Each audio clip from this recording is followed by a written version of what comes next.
Welcome. Today we're reading the chapter When Wendy Grew Up, of the novel Peter Pan. Now, sit tight and let's get into it. I hope you want to know what became of the other boys. They were waiting below to give Wendy time to explain about them, and when they had counted 500 they went up. They went up by the stair, because they thought this would make a better impression. They stood in a row in front of Mrs. Darling, with their hats off, and wishing they were not wearing their pirate clothes. They said nothing, but their eyes asked her to have them. They ought to have looked at Mr. Darling also, but they forgot about him.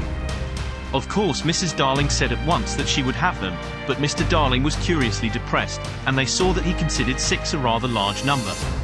"I must say," he said to Wendy, "that you don't do things by halves," a grudging remark which the twins thought was pointed at them. The first twin was the proud one, and he asked, flushing, "Do you think we should be too much of a handful, sir? Because, if so, we can go away." "Father!" Wendy cried, shocked, but still the cloud was on him. He knew he was behaving unworthily, but he could not help it. "We could lie doubled up," said Nibs. "I always cut their hair myself," said Wendy. "George!" Mrs. Darling exclaimed, pained to see her dear one showing himself in such an unfavorable light. Then he burst into tears, and the truth came out. He was as glad to have them as she was, he said, but he thought they should have asked his consent as well as hers, instead of treating him as a cipher in his own house. "I don't think he is a cipher," Tootles cried instantly. "Do you think he is a cipher, Curly?" "No, I don't." "Do you think he is a cipher, Slightly?" "Rather not." "Twin, what do you think?" It turned out that not one of them thought him a cipher, and he was absurdly gratified, and said he would find space for them all in the drawing room if they fitted in. "We'll fit in, sir," they assured him. "Then follow the leader," he cried gaily. "Mind you, I am not sure that we have a drawing room, but we pretend we have, and it's all the same." "Hoopla!" He went off dancing through the house, and they all cried, "Hoopla!" and danced after him, searching for the drawing room, and I forget whether they found it, but at any rate they found corners, and they all fitted in. As for Peter, he saw Wendy once again before he flew away. He did not exactly come to the window, but he brushed against it in passing so that she could open it if she liked and call to him. That is what she did. "Hello, Wendy, goodbye," he said. "Oh dear, are you going away?" "Yes." "You don't feel, Peter," she said falteringly, "that you would like to say anything to my parents about a very sweet subject?" "No." "About me, Peter?" "No." Mrs. Darling came to the window, for at present she was keeping a sharp eye on Wendy. She told Peter that she had adopted all the other boys, and would like to adopt him also. "Would you send me to school?" he inquired craftily. "Yes." "And then to an office?" "I suppose so. Soon I would be a man?" "Very soon. I don't want to go to school and learn solemn things," he told her passionately. "I don't want to be a man. Oh, Wendy's mother, if I was to wake up and feel there was a beard." "Peter," said Wendy the comforter, "I should love you in a beard."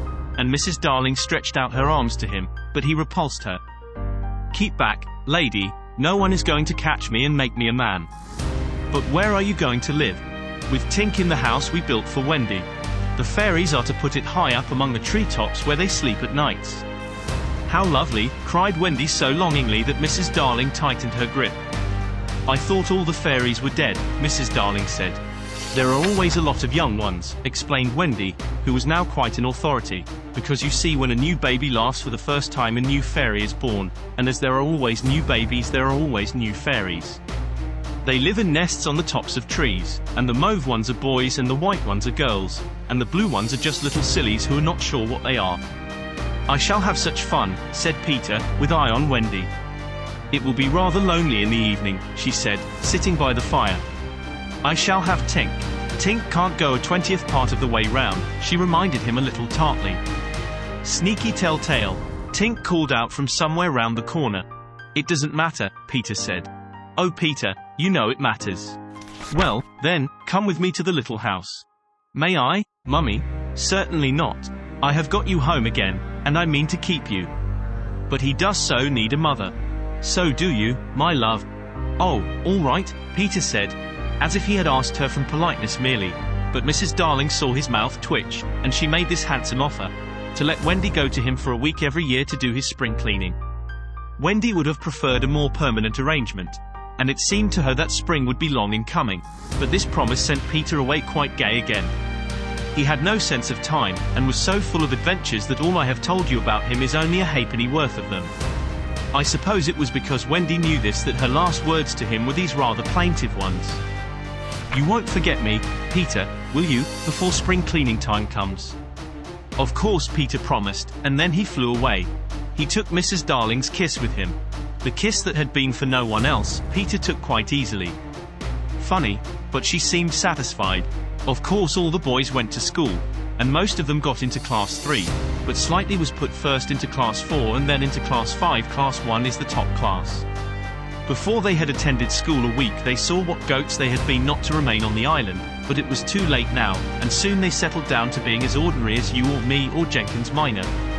It is sad to have to say that the power to fly gradually left them.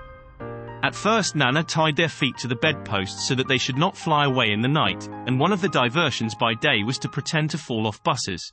But by and by they ceased to tug at their bonds in bed, and found that they hurt themselves when they let go of the bus. In time they could not even fly after their hats. Want of practice, they called it, but what it really meant was that they no longer believed. Michael believed longer than the other boys, though they jeered at him, so he was with Wendy when Peter came for her at the end of the first year. She flew away with Peter in the frock she had woven from leaves and berries in the Neverland, and her one fear was that he might notice how short it had become, but he never noticed, he had so much to say about himself. She had looked forward to thrilling talks with him about old times, but new adventures had crowded the old ones from his mind. "Who is Captain Hook?" he asked with interest when she spoke of the arch-enemy. "Don't you remember?" she asked, amazed, "how you killed him and saved all our lives?" "I forget them after I kill them," he replied carelessly. When she expressed a doubtful hope that Tinker Bell would be glad to see her, he said, "Who is Tinker Bell?" "Oh, Peter," she said, shocked. But even when she explained he could not remember. "There are such a lot of them," he said. "I expect she is no more." I expect he was right, for fairies don't live long, but they are so little that a short time seems a good while to them. Wendy was pained too to find that the past year was but as yesterday to Peter. It had seemed such a long year of waiting to her. But he was exactly as fascinating as ever, and they had a lovely spring cleaning in the little house on the treetops. Next year he did not come for her. She waited in a new frock because the old one simply would not meet, but he never came. "Perhaps he is ill," Michael said. "You know he is never ill." Michael came close to her and whispered, with a shiver, "Perhaps there is no such person, Wendy." And then Wendy would have cried if Michael had not been crying. Peter came next spring cleaning, and the strange thing was that he never knew he had missed a year. That was the last time the girl Wendy ever saw him. For a little longer she tried for his sake not to have growing pains, and she felt she was untrue to him when she got a prize for general knowledge. But the years came and went without bringing the careless boy, and when they met again Wendy was a married woman, and Peter was no more to her than a little dust in the box in which she had kept her toys. Wendy was grown up. You need not be sorry for her. She was one of the kind that likes to grow up. In the end she grew up of her own free will a day quicker than other girls. All the boys were grown up and done for by this time, so it is scarcely worthwhile saying anything more about them. You may see the twins and Nibs and Curly any day going to an office, each carrying a little bag and an umbrella. Michael is an engine driver. Slightly married a lady of title, and so he became a lord. You see that judge in a wig coming out at the iron door? That used to be Tootles. The bearded man who doesn't know any story to tell his children was once John. Wendy was married in white with a pink sash. It is strange to think that Peter did not alight in the church and forbid the banns. Years rolled on again, and Wendy had a daughter. This ought not to be written in ink but in a golden splash. She was called Jane, and always had an odd inquiring look, as if from the moment she arrived on the mainland she wanted to ask questions. When she was old enough to ask them they were mostly about Peter Pan. She loved to hear of Peter, and Wendy told her all she could remember in the very nursery from which the famous flight had taken place. It was Jane's nursery now, for her father had bought it at the 3% from Wendy's father, who was no longer fond of stairs. Mrs. Darling was now dead and forgotten. There were only 2 beds in the nursery now, Jane's and her nurse's, and there was no kennel, for Nana also had passed away. She died of old age, and at the end she had been rather difficult to get on with, being very firmly convinced that no one knew how to look after children except herself. Once a week Jane's nurse had her evening off, and then it was Wendy's part to put Jane to bed. That was the time for stories. It was Jane's invention to raise the sheet over her mother's head and her own, thus making a tent, and in the awful darkness to whisper, "What do we see now?" "I don't think I see anything tonight," says Wendy, with a feeling that if Nana were here she would object to further conversation. "Yes, you do," says Jane. "You see when you were a little girl." "That is a long time ago, sweetheart," says Wendy. "Ah me, how time flies." "Does it fly?" asks the artful child. "The way you flew when you were a little girl." "The way I flew? Do you know, Jane, I sometimes wonder whether I ever did really fly." "Yes, you did. The dear old days when I could fly. Why can't you fly now, Mother?" "Because I am grown up, dearest. When people grow up they forget the way." "Why do they forget the way?" "Because they are no longer gay and innocent and heartless. It is only the gay and innocent and heartless who can fly." "What is gay and innocent and heartless?" "I do wish I were gay and innocent and heartless." Or perhaps Wendy admits she does see something. "I do believe," she says, "that it is this nursery." "I do believe it is," says Jane. "Go on." They are now embarked on the great adventure of the night when Peter flew in looking for his shadow. "The foolish fellow," says Wendy, "tried to stick it on with soap. And when he could not he cried, and that woke me, and I sewed it on for him." "You have missed a bit," interrupts Jane, who now knows the story better than her mother. "When you saw him sitting on the floor crying, what did you say?" "I sat up in bed and I said, 'Boy, why are you crying?'" "Yes, that was it," says Jane, with a big breath. "And then he flew us all away to the Neverland and the fairies and the pirates and the redskins and the mermaid's lagoon, and the home under the ground, and the little house." "Yes. Which did you like best of all?" "I think I liked the home under the ground best of all." "Yes. So do I." "What was the last thing Peter ever said to you?"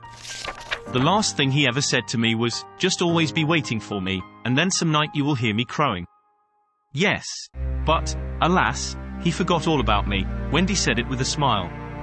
She was as grown up as that. "What did his crow sound like?" Jane asked one evening. "It was like this," Wendy said, trying to imitate Peter's crow.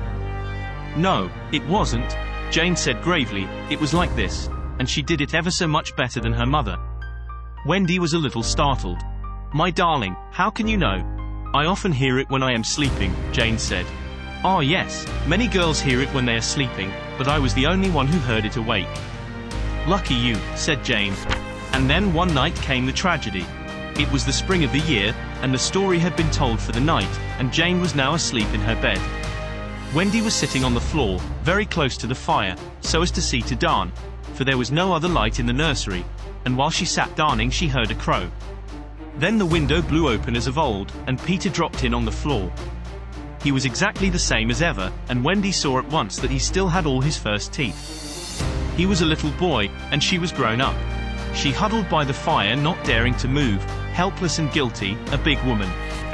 "Hello, Wendy," he said, not noticing any difference, for he was thinking chiefly of himself. And in the dim light her white dress might have been the nightgown in which he had seen her first. "Hello, Peter," she replied faintly, squeezing herself as small as possible. Something inside her was crying, "Woman, woman, let go of me." "Hello, where is John?" he asked, suddenly missing the third bed. "John is not here now," she gasped. "Is Michael asleep?" he asked, with a careless glance at Jane. "Yes," she answered. And now she felt that she was untrue to Jane as well as to Peter. "That is not Michael," she said quickly, lest a judgment should fall on her. Peter looked. "Hello, is it a new one?" "Yes." "Boy or girl?" "Girl." Now surely he would understand, but not a bit of it. "Peter," she said, faltering, "are you expecting me to fly away with you?" "Of course, that is why I have come." He added a little sternly, "Have you forgotten that this is spring cleaning time?" She knew it was useless to say that he had let many spring cleaning times pass. "I can't come," she said apologetically, "I have forgotten how to fly." "I'll soon teach you again." "Oh Peter, don't waste the fairy dust on me." She had risen, and now at last a fear assailed him. "What is it?" he cried, shrinking. "I will turn up the light," she said, "and then you can see for yourself." For almost the only time in his life that I know of, Peter was afraid. "Don't turn up the light," he cried. She let her hands play in the hair of the tragic boy. She was not a little girl heartbroken about him. She was a grown woman smiling at it all, but they were wet-eyed smiles. Then she turned up the light, and Peter saw. He gave a cry of pain, and when the tall beautiful creature stooped to lift him in her arms, he drew back sharply. "What is it?" he cried again. She had to tell him. "I am old, Peter. I am ever so much more than 20. I grew up long ago. You promised not to. I couldn't help it. I am a married woman, Peter." "No, you're not." "Yes, and the little girl in the bed is my baby." "No, she's not." But he supposed she was, and he took a step towards the sleeping child with his dagger upraised. Of course he did not strike. He sat down on the floor instead and sobbed, and Wendy did not know how to comfort him, though she could have done it so easily once. She was only a woman now, and she ran out of the room to try to think. Peter continued to cry, and soon his sobs woke Jane. She sat up in bed, and was interested at once. "Boy," she said, "why are you crying?" Peter rose and bowed to her, and she bowed to him from the bed. "Hello," he said. "Hello," said Jane. "My name is Peter Pan," he told her. "Yes, I know. I came back for my mother," he explained, "to take her to the Neverland." "Yes, I know," Jane said. "I have been waiting for you." When Wendy returned diffidently, she found Peter sitting on the bedpost crowing gloriously, while Jane in her nightie was flying round the room in solemn ecstasy.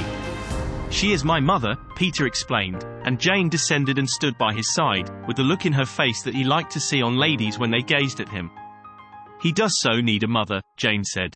"Yes, I know," Wendy admitted rather forlornly. "No one knows it so well as I." "Goodbye," said Peter to Wendy. And he rose in the air, and the shameless Jane rose with him. It was already her easiest way of moving about. Wendy rushed to the window. "No, no," she cried. "It is just for spring cleaning time," Jane said. "He wants me always to do his spring cleaning." "If only I could go with you," Wendy sighed. "You see, you can't fly," said Jane.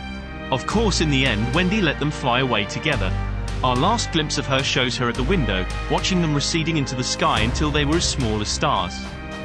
As you look at Wendy, you may see her hair becoming white, and her figure little again, for all this happened long ago. Jane is now a common grown-up, with a daughter called Margaret. And every spring cleaning time, except when he forgets, Peter comes for Margaret and takes her to the Neverland, where she tells him stories about himself, to which he listens eagerly. When Margaret grows up, she will have a daughter, who is to be Peter's mother in turn, and thus it will go on, so long as children are gay and innocent and heartless. Did you The enjoy end. today's chapter of Peter Pan? Why not subscribe and ring the bell?